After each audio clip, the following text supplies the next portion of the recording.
Snapdragon 8 Gen 1 contra o Snapdragon 8 Gen 2. Será que tem tanta diferença assim? Eu vou fazer o teste que menos quer dizer alguma coisa na face da Terra, mas que muita gente gosta de ver e muita gente gosta de fazer também, que é abrir os mesmos aplicativos nesses dois celulares. Mas eu vou comentar também a minha experiência com vocês desses dois processadores e o principal ponto desse comparativo, dessa resenha, dessa análise, dessa opinião é a Samsung.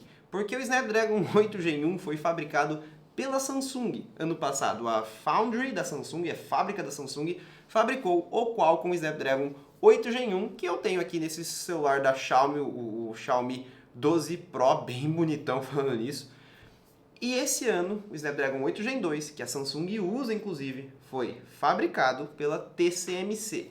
E o que muda isso, José? Eu vou abrir os aplicativos aqui, vocês vão ver que não tem tanta diferença assim, pode ter uma leve diferença, mas não tem tanta diferença assim. Já no aquecimento, a Samsung tem um histórico aí com os seus processadores Exynos, e quando ela fabricou o Snapdragon 8 Gen 1, continuou a mesma cagada. A Samsung fez cagada no Snapdragon 8 Gen 1. Tanto que o Google Pixel 7 Pro, que usa um processador da Samsung Exynos remodelado, que chama Google Tensor, esquenta menos do que o Snapdragon 8 Gen 1, que é fabricado pela Samsung. Claro, abrindo aplicativos lado a lado, a diferença propagada, né, da propaganda da Qualcomm é de 15 a 20%, o Snapdragon 8 Gen 3 vai ser 15% superior ao Snapdragon 8 Gen 2, aquela melhoria incremental que a gente tem todo ano para convencer a gente a comprar sempre o mais novo. Só que em vez disso, eles deveriam focar em resfriamento, em outras partes de otimização do software. Como eu já disse, a culpa dos celulares esquentarem tanto e não serem o que a gente queria que eles fossem é nós consumidores que aceitamos goela abaixo essa propaganda de que o meu é 15% mais rápido, tem 15% mais pause no Antutu, quando na verdade o que importa é o processador ser mais otimizado e ter um resfriamento melhor, como a Apple faz e dá certo para os clientes, o público-alvo da Apple. Aqui no Xiaomi 12 Pro, o Snapdragon 8 Gen 1 faz com que a bateria dure muito menos do que em outros celulares com o 8 Plus Gen 1, que já voltou a ser fabricado pela TSMC, e o 8 Gen 2, então, nem se fale. O Zenfone 9 é um campeão de bateria. O S23 Ultra dura 2 horas a mais do que o S22 Ultra. Então a Samsung realmente tem um probleminha na fabricação de processadores, que ela coloca um clock no talo máximo, e não otimiza o suficiente, começa a esquentar um pouco mais. Nesse comparativo aqui de aberturas, você não vai perceber quase diferença entre um celular e outro abrindo os mesmos aplicativos, porque realmente é uma diferença muito baixa, muito pequena, de um celular para outro. Eu vou colocar aqui na tela, eu clicando aqui, né, e abrindo os aplicativos lado a lado, mas a diferença é muito baixa da velocidade. Então, no dia a dia, no uso real, você não vai perceber aquela baita diferença.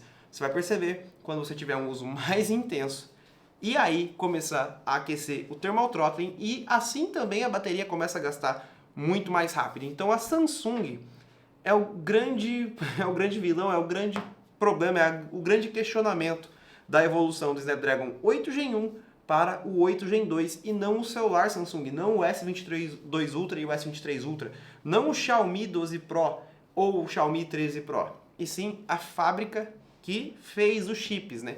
Que colocou a mão na massa, que fez a matéria-prima virar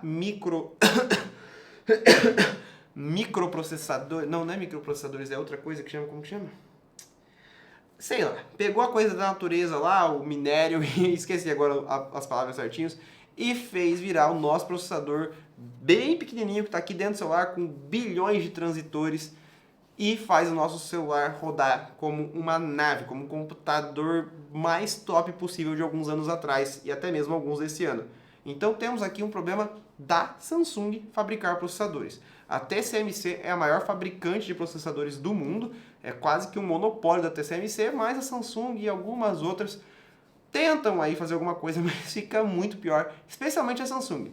Força muito, às vezes até tem mais pontuação, às vezes até tem um pouco mais de desempenho sintético, né, nos testes sintéticos, mas quando você vai colocar a prova de verdade, quando você vai usar na vida real, thermal throttling, superaquecimento, que fazem com que o Snapdragon 8 Gen 2 seja muito melhor no dia a dia do que o Snapdragon 8 Gen 1, mas não nos testes sintéticos, que a diferença é de 15 a 20%, nem isso às vezes, mas no aquecimento no dia a dia, na duração da bateria, com certeza o Snapdragon 8 Gen 2 é uma baita evolução, e a principal evolução foi sair da Samsung na fabricação do Snapdragon 8 Gen 1 e voltar para a TCMC na fabricação do Snapdragon 8 Gen 2.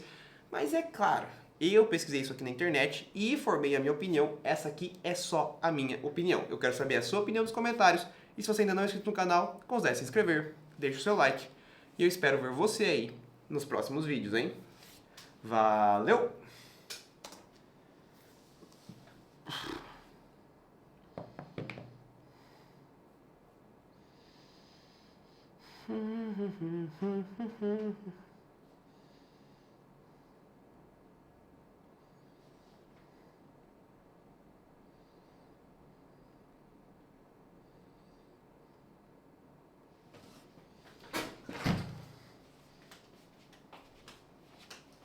In the jungle, oh in the jungle.